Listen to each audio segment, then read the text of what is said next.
사랑하는 구독자 여러분, 구독, 좋아요는 사랑과 감동입니다.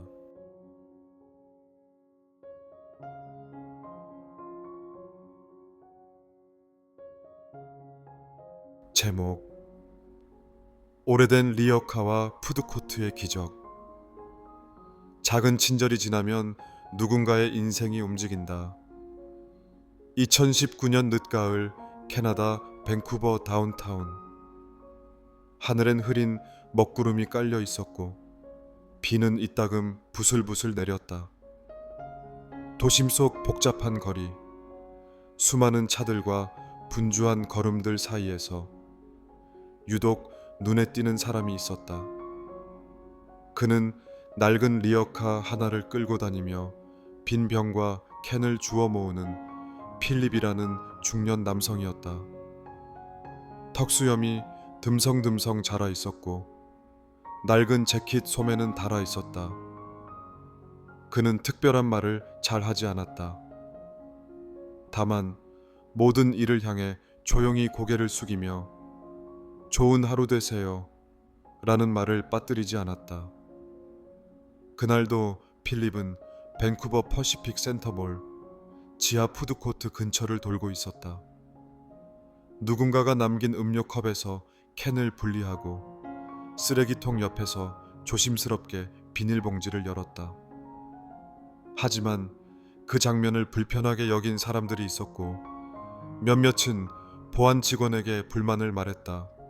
그 순간 푸드코트 내에 자리한 한 작은 수제 샌드위치 가게에서 일하던 19살 대학생 나디아는 그를 바라보다가 조용히 가게 안으로 들어가더니 샌드위치를 하나 만들었다. 그리고 작은 종이봉투에 초콜릿바 하나와 함께 넣은 뒤 직접 푸드코트 끝자락에 있는 필립에게 건넸다. 여기 따뜻할 때 드세요. 필립은 처음엔 놀란 듯 눈을 크게 떴다. 그러고는 무척 정중하게 두 손으로 봉투를 받아들며 고개를 깊이 숙였다. 그날 이후 나디아는 푸드코트에서 일할 때마다 남은 재료로 작은 샌드위치를 만들어 필립에게 건넸다. 필립은 절대 먼저 달라고 하지 않았다. 단지 매번 고맙다고, 그리고 당신은 좋은 사람이라고만 말했다. 이 이야기는 그곳을 오가던 한 시민이 사진과 함께 소셜 네트워크에 올리면서 퍼지기 시작했다. 푸드코트에 작은 천사가 있습니다.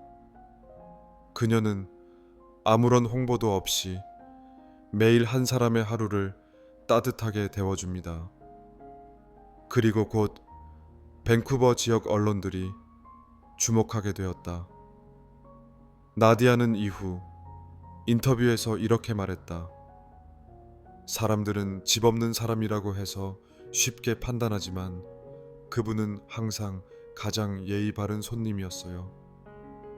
샌드위치 하나가 큰 일은 아니었지만 그가 고마워할 때 제 마음이 더 따뜻해졌어요. 며칠 후 더 놀라운 일이 일어났다. 지역 비영리 단체 한 곳에서 필립의 이야기를 듣고 연락을 취해 임시주거 공간과 복지 상담을 연결해 주었고 그는 이후 재활 프로그램에도 참여하게 되었다. 6개월 후 필립은 같은 몰에 있는 쓰레기 수거 업체의 보조 직원으로 정식 취업을 하게 되었다. 그리고 샌드위치 가게로 찾아온 필립은 깔끔한 셔츠를 입고 이렇게 말했다. 당신이 주신 샌드위치 하나가 제 인생을 움직였어요. 저는 이제 다시 살아가는 중입니다. 이 이야기는 단순한 친절 하나가 만들어낸 도미노 효과였다. 그날 그 푸드코트에선 아무도 큰 소리를 내지 않았고 누군가를 꾸짖거나 훈계하지도 않았다. 단지 누군가를 인간으로 대하는 조용한 존중 하나가 한 사람의 삶을 바꾸었다. 작은 친절이 지나면 누군가의 인생이 움직인다. 따뜻한 샌드위치 하나, 정중한 시선 하나가 누군가에게는 두 번째 삶의 기회가 됩니다.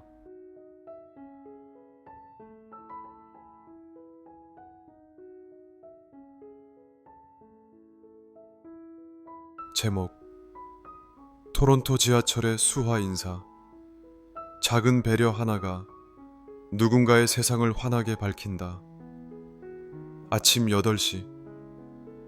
늘 그렇듯 토론토의 지하철은 분주했다.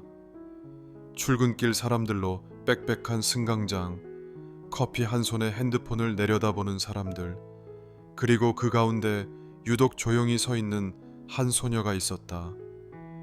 그녀의 이름은 루비, 나이는 15.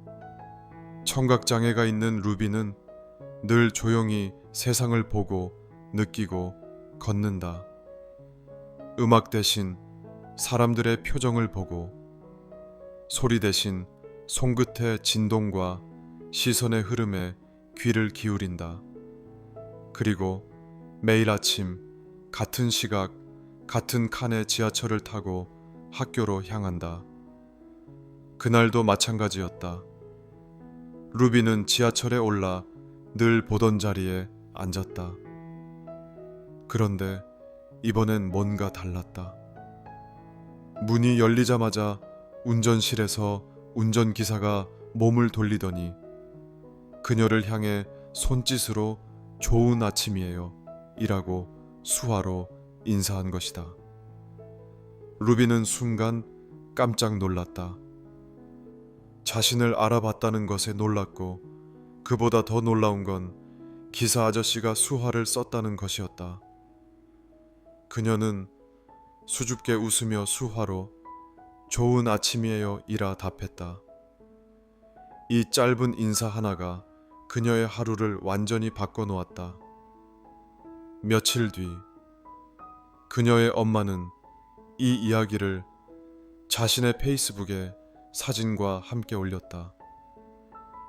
이분은 제 딸의 통학길을 1년 넘게 지켜봐준 지하철 기사님입니다.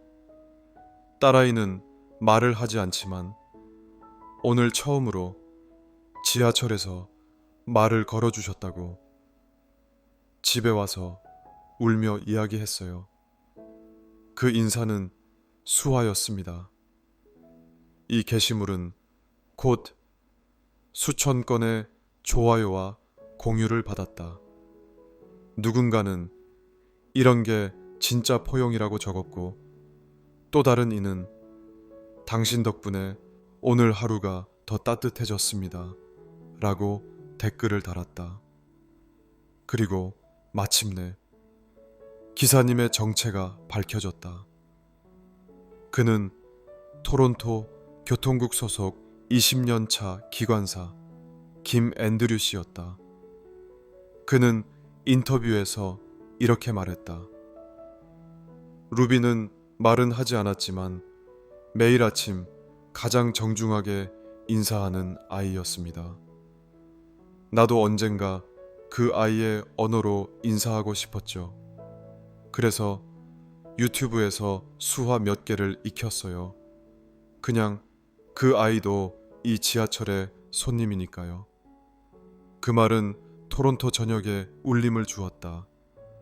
토론토 교통국은 이후 내부 직원 교육에 기초 수화 교육을 포함하기로 결정했고, 루비의 학교에서도 교사와 친구들이 함께 수화를 배우는 프로그램이 생겼다.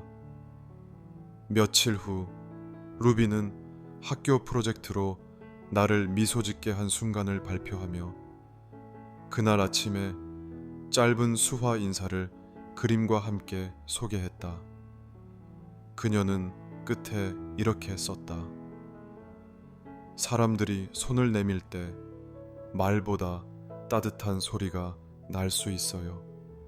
누군가 나의 언어를 배워준다는 건 내가 이 세상에 온전히 포함되어 있다는 뜻이니까요. 작은 배려 하나가 누군가의 세상을 환하게 밝힌다.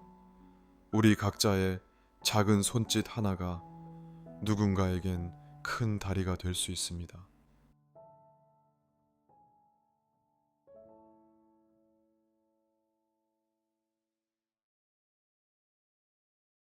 제목: 나무 아래 생일 파티. 가장 소중한 축하는 마음이 닿는 자리에서 시작된다. 2019년 6월 캐나다 브리티시 컬럼비아주의 한 조용한 동네, 10살 소년 콜비 브래드쇼는 생일을 일주일 앞두고 있었다. 평소엔 수줍음이 많고 조용한 성격이지만 올해만큼은 조금 특별한 생일을 꿈꿨다. 학교에서 만난 친구들에게 조심스럽게 파티 초대장을 돌렸다. 시간은 오후 3시, 장소는 집 앞 공원 큰 나무 아래. 그곳은 콜비가 좋아하는 장소였다. 나무 아래에서 책을 읽고 혼자 노래를 흥얼거리는 걸 좋아했기 때문이다. 하지만 생일 당일 3시가 지나고 30분이 넘도록 친구들은 오지 않았다. 콜비는 종이 모자를 쓰고 좋아하는 파란색 풍선을 들고 기다렸지만 벤치 옆엔 케이크만 덩그러니 놓여 있었다. 엄마는 눈치채지 못한 듯 웃으며 말했지만 콜비는 조용히 말했다. 엄마, 친구들이 다 바쁜가 봐요. 괜찮아요. 그냥 우리끼리 먹자. 하지만 엄마는 그냥 넘기지 않았다. 그녀는 그날 저녁 지역 커뮤니티 페이스북 그룹에 짧은 글을 올렸다. 혹시 오늘 오후에 산책하실 분 있나요? 제 아들이 오늘 생일인데 아무도 오지 않았어요. 파티는 공원 나무 아래였고 아직 아이는 거기에 앉아 있어요. 그냥 지나가며 생일 축하해 라고 말만 해줘도 아이는 정말 기뻐할 거예요. 기적은 그때부터 시작됐다. 글이 올라온 지 20분도 차에 되지 않아 공원 쪽으로 사람이 하나둘 모이기 시작했다. 이웃들은 손에 머핀을 들고 왔고 자전거를 타고 오던 청년은 꽃 한 송기를 건넸다. 아이 셋을 데리고 산책하던 엄마는 풍선을 만들어줬고 근처에서 악기 연주를 하던 대학생은 기타를 들고 다가왔다. 1시간 뒤 콜비가 앉았던 나무 아래는 작은 음악회와도 같은 분위기가 되었다. 지나가던 사람들이 생일 축하해 노래를 부르며 박수를 쳤고 모르는 아저씨는 고깔 모자를 쓰고 아이와 사진을 찍어주었다. 심지어 동네 소방관 2명도 우연히 순찰하다 들른 거라며 축하해줬다. 그리고 케이크는 이웃들과 함께 웃으며 나눠 먹었다. 콜비는 생애 처음으로 그토록 많은 사람 앞에서 환하게 웃으며 말했다. 오늘이 제일 좋아요. 모르는 분들인데 다 친구 같아요. 이후 콜비는 학교에서도 조금 더 활발해졌고 엄마는 이렇게 말했다. 아들에게 세상은 따뜻하다는 걸 보여주고 싶었을 뿐인데 그날 그 공원은 정말 사랑이 뿌려진 곳 같았어요. 가장 소중한 축하는 마음이 닿는 자리에서 시작된다. 축하의 진심은 규모가 아니라 마음을 담은 작은 참여에서 시작됩니다.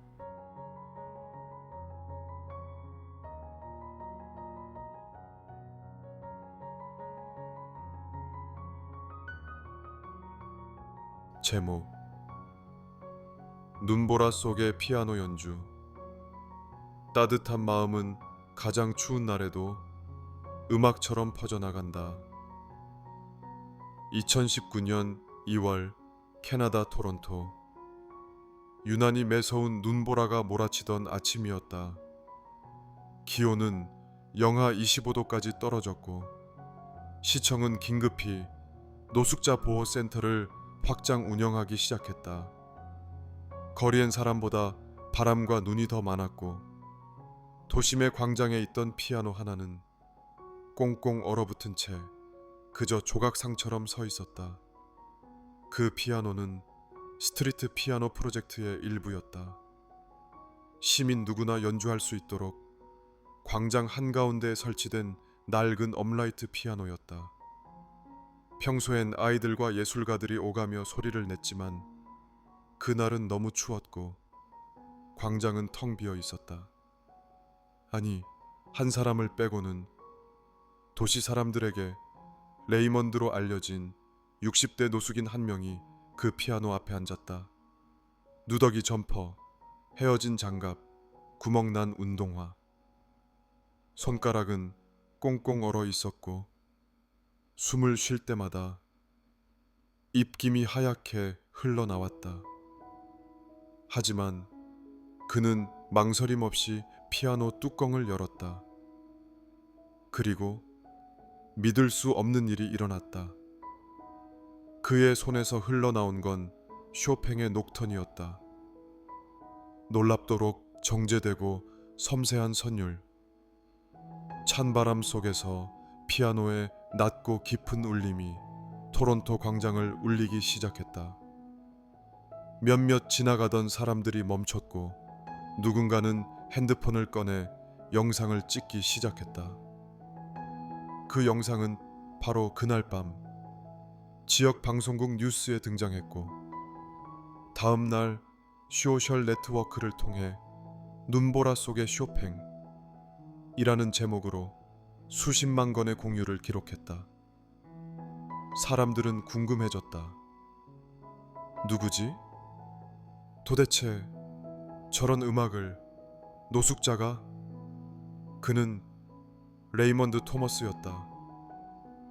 과거 클래식 전공의 피아노 연주자였고 한때 몬트리올에서 유망한 신예로 떠올랐던 인물이었다. 하지만 아내의 갑작스러운 사고사와 이어진 정신적 충격으로 일상과 음악을 모두 놓아버린 채 거리를 떠돌기 시작했다. 그는 조용히 말한다. 사람들은 나를 잃어버렸다고 했지만 난 그냥 음악과 함께 있고 싶었던 거예요. 이번엔 도시가 그를 잊지 않았다. 영상이 퍼진 지 일주일 만에 토론토 심포니 오케스트라 단원들이 직접 그를 찾아갔다. 그에게 연습실을 제공했고 지역 예술재단에서는 그의 자립을 위한 임시 주거 공간을 마련해줬다. 지역 음악 학교에서는 그를 청소년 대상 거리의 피아노 선생님으로 초청했다. 그는 그 제안을 받고 이렇게 말했다. 나에게 두 번째 연주 기회를 준 건 음악이 아니라 사람들의 귀였어요. 듣는 귀가 없었다면 이 노래도 없었겠죠. 2019년 3월 토론토 시청에서는 특별한 연주회가 열렸습니다. 이름은 거리의 소나타. 연주자 가운데 한 명이 바로 레이먼드였고 그는 쇼팽 대신 그날 눈보라 속에서 연주했던 자작곡을 선보였습니다. 그 곡의 제목은 쉼터. 그날 광장엔 여전히 겨울이었지만 사람들의 박수 소리는 유난히 따뜻했습니다. 따뜻한 마음은 가장 추운 날에도 음악처럼 퍼져나간다. 아무리 얼어붙은 날도 귀 기울여주는 사람이 있다면 그 속엔 봄이 있습니다.